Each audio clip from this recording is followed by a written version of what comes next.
Shri Gayatri tours and travels Chardham యాత్ర complete travel plan. AP cabinet భేటీ చాలా కీలకమైన నిర్ణయాలు తీసుకుంటున్నారు. ఇటువంటి సమయంలో AP deputy CM Pawan Kalyan cabinet నుంచి బయటకు వెళ్ళిపోయారు, మధ్యలో వదిలేసి. సరే, ఒక్కసారి ఇలా చేశారంటే కాదు, వరుసగా రెండోసారి ఇదే విధంగా చేశారు. ఎందుకు డిప్యూటీ సీఎం పవన్ కళ్యాణ్ కీలకమైన నిర్ణయాలు తీసుకుంటున్నటువంటి ఈ కేబినెట్ భేటీ ఒక ప్రాధాన్యత అనేది ఉంది.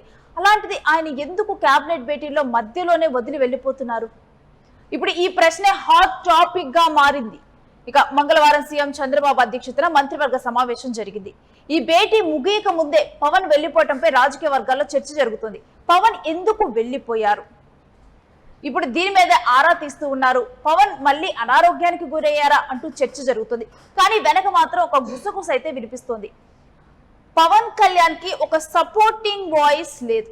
ఎమ్మెల్యేలు కానీ ఎంపీలు కానీ ఎవరు కూడా ఏ అంశాలను చర్చించకపోవటం, పవన్ కళ్యాణ్ లేవనెత్తినటువంటి అంశాలు కానీ లేకపోతే పవన్ కళ్యాణ్కి ఎదురవుతున్నటువంటి ప్రశ్నలకు కానీ ఎవరు కూడా గొంతు విప్పకపోవటం పవన్ కళ్యాణ్ అసంతృప్తికి గురి చేసి తాను మధ్యలో వెళ్ళిపోయే విధంగా చేస్తుంది అనే ఒక గుసగుస అయితే వినిపిస్తుంది. ఇక ఈ నెల 4న జరిగినటువంటి భేటీలో కూడా ఇదే సీన్ కనిపించింది. పవన్ కళ్యాణ్ ఈ మంత్రివర్గ సమావేశం పూర్తవక ముందే ఆయన వెళ్ళిపోయారు. ఇక హఠాత్తుగా కేబినెట్ భేటీ నుంచి జనసేనాని వెళ్ళిపోవటం హాట్ టాపిక్ గా మారింది. ఇక ఇదే భేటీల్లో సరే ఏదైనా ప్రాధాన్యత లేనటువంటి అంశాలు లేకపోతే ఎటువంటి నిర్ణయాలు లేనటువంటి అంశాలు జస్ట్ చర్చలు మాత్రమే జరుగుతున్నాయి.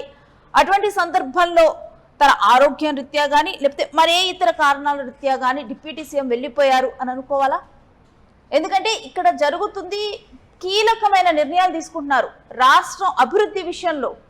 ఇక పర్యాటక విషయంలో కూడా పవన్ కళ్యాణ్ ప్రత్యేక శ్రద్ధ ఆయన పెడతారు. అలాంటిది వీటన్నిటికి సంబంధించి కీలకమైన నిర్ణయాలు అసలు ఇటు డెవలప్మెంట్స్కి చాలా పెద్దపీట వేస్తూ ఉన్నారు.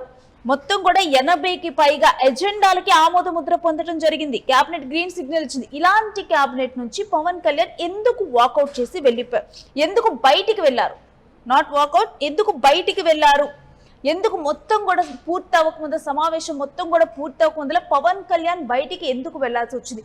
ఆయన ఆరోగ్య రీత్యా ఆయన వెళ్ళటం జరిగిందా? మరోవైపు చూస్తే పవన్ కళ్యాణ్ ఇప్పుడు బయట మీటింగ్స్కి వస్తున్నారు, కొన్ని కార్యక్రమాల్లోనూ పాల్గొంటూ ఉన్నారు. అంటే గతంలో తనకి సర్జరీ జరగటం జరిగింది. ముక్కుకి సర్జరీ జరిగిన తర్వాత తను ఎక్కువ డస్ట్ వాతావరణానికి కానీ ఒక ప్రత్యేకమైన ఒక వాతావరణంలో ఉండాలి. అది మొత్తం కూడా తగ్గిపోవాలి, మొత్తం కూడా క్యూర్ అవ్వాలంటే. కానీ ప్రస్తుతం ఆయన బాగానే కనిపిస్తున్నారు. అయినప్పటికీ అదొక క్లోజ్డ్ ఎన్విరాన్మెంట్ లోనే జరుగుతుంది. బయట దుమ్ము ధూళి కాలుష్యాల మధ్యలో కూడా జరగట్లేదు. అలాంటిది ఎందుకు పవన్ కళ్యాణ్ వెళ్ళిపోయారు? ఆయనలో అసంతృప్తి ఉందా? ఇప్పుడు ఇదే చర్చ జరుగుతోంది. ఇంత 80కి పైగా అజెండాలు ఉన్నటువంటి కేబినెట్ దీనిటన్నిటి మీద నిర్ణయాలు తీసుకోబోతుంది. అన్నిటికీ గ్రీన్ సిగ్నల్ ఇస్తుంది. ఇప్పటికే వివిధ పెట్టుబడులకు స్థాపనకు పెద్దపీట వేస్తూ మంత్రివర్గం నిర్ణయం తీసుకుంది.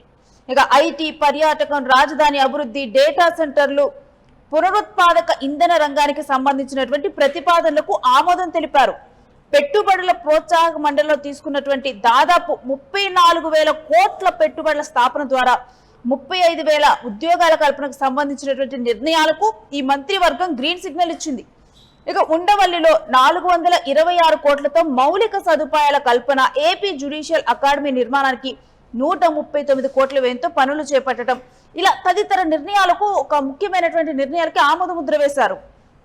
ఇక ఇంపార్టెంట్ రాజధాని అంశం, అమరావతి అంశం, 5 స్టార్ హోటళ్లు, కన్వెన్షన్ సెంటర్లకు ప్రోత్సాహాలు ఇచ్చే ప్రతిపాదనలు, ఇక విశాఖ, తిరుపతి, కర్నూలు, అన్నవరం ప్రాంతాల్లో పర్యాటక ప్రాజెక్టులకు కేబినెట్ ఆమోదం తెలిపింది. ప్రభుత్వ రంగ సంస్థలు, కార్పొరేషన్లు, సొసైటీల ఉద్యోగుల పదవీ విరమణ వయసును 60 నుంచి 62 సంవత్సరాలకు పెంచుతూ మంత్రివర్గం నిర్ణయం తీసుకుంది. ఇలా పలు కీలకమైన నిర్ణయాలు. ఇక ఇటు ఇంకొకటి చూస్తే గనక అమరావతి ల్యాండ్ పూలింగ్ స్కీము మొదటి, రెండో దశ కోసం సిఆర్డీఏ డిప్యూటీ కలెక్టర్లు, తహసీల్దార్లకు సంబంధించినటువంటి 95 తాత్కాలిక పోస్టుల మంజూరుకి మంత్రివర్గం గ్రీన్ సిగ్నల్ ఇచ్చింది. ఇలాంటి కీలకమైన నిర్ణయాలు తీసుకుంటూ మంత్రివర్గం ఆమోద ముద్ర వేస్తూ వెళ్తున్నటువంటి సమావేశాల నుంచి ఇవన్నీ కంప్లీట్ అవ్వకముందులే 2 సార్లు కూడా పవన్ కళ్యాణ్ ఇదే విధంగా మధ్యలో నుంచి ఈ మీటింగ్లో నుంచి వెళ్ళిపోవటం జరిగింది. ఎందుకు? ఇప్పుడు పవన్ కళ్యాణ్ ఎందుకు కేబినెట్ మీటింగులో కీలకమైన నిర్ణయాలు తీసుకునేటువంటి వాటిలో రాష్ట్ర అభివృద్ధి పెట్టుబడులే కీలకమైనటువంటి లక్ష్యాలుగా చేసుకొని సాగుతున్నటువంటి ఈ కేబినెట్ భేటీ నుంచి వరుసగా జనసేనాని హఠాత్తుగా ఈ భేటీల నుంచి ఎందుకు వెళ్ళిపోతున్నారు? పవన్ అనారోగ్యానికి గురయ్యారా, లేకపోతే పవన్ కళ్యాణ్లో అసంతృప్తి ఉంది? ఎవరు కూడా ఇటు పవన్ కళ్యాణ్ మాట్లాడినటువంటి మాటలకు కానీ అన్నిటికీ బయట చూస్తే పవన్ కళ్యాణ్ ఏదైనా వ్యాఖ్యలు చేస్తే తానే అవతల వాళ్ళకి కౌంటర్ ఇచ్చుకోవాల్సిన పరిస్థితి, ఎవరు కూడా వకాతా పుచ్చుకొని రావటం లేదు. పవనే మళ్ళీ కూడా అటాకింగ్ మోడ్ లోకి వెళ్లాల్సి వస్తుంది, తానే వ్యాఖ్యలు చేస్తున్నారు. అటాకింగ్ మోడ్ లో కూడా పవన్ కళ్యాణ్ వెళ్లాల్సి వస్తుంది. ఎవరైనా దానికి ఎదురు మాట్లాడినప్పుడు కానీ, పవన్ కళ్యాణ్ ఉద్దేశించి ఎవరైనా వ్యాఖ్యలు చేసినప్పుడు కానీ, ఎంపీలు కానీ ఎమ్మెల్యేలు కానీ పవన్ తరపున ఎవరు మాట్లాడటం లేదు, ఎవరు కూడా అంత యాక్టివ్గా ఉండట్లేదు. మొత్తం కూడా తానే అయి చూసుకోవాల్సి వస్తుంది. ఈ అసంతృప్తి అనేది పవన్ కళ్యాణ్ లో ఉంది. అందుకనే మంత్రివర్గం మొత్తం కూడా ఈ భేటీలో ఈ నిర్ణయాలన్నీ కూడా కంప్లీట్ అవ్వక ముందులే అసంతృప్తితోనే పవన్ కళ్యాణ్ వెళ్ళిపోతున్నారనేటువంటి వార్త అయితే బలంగా వినిపిస్తోంది.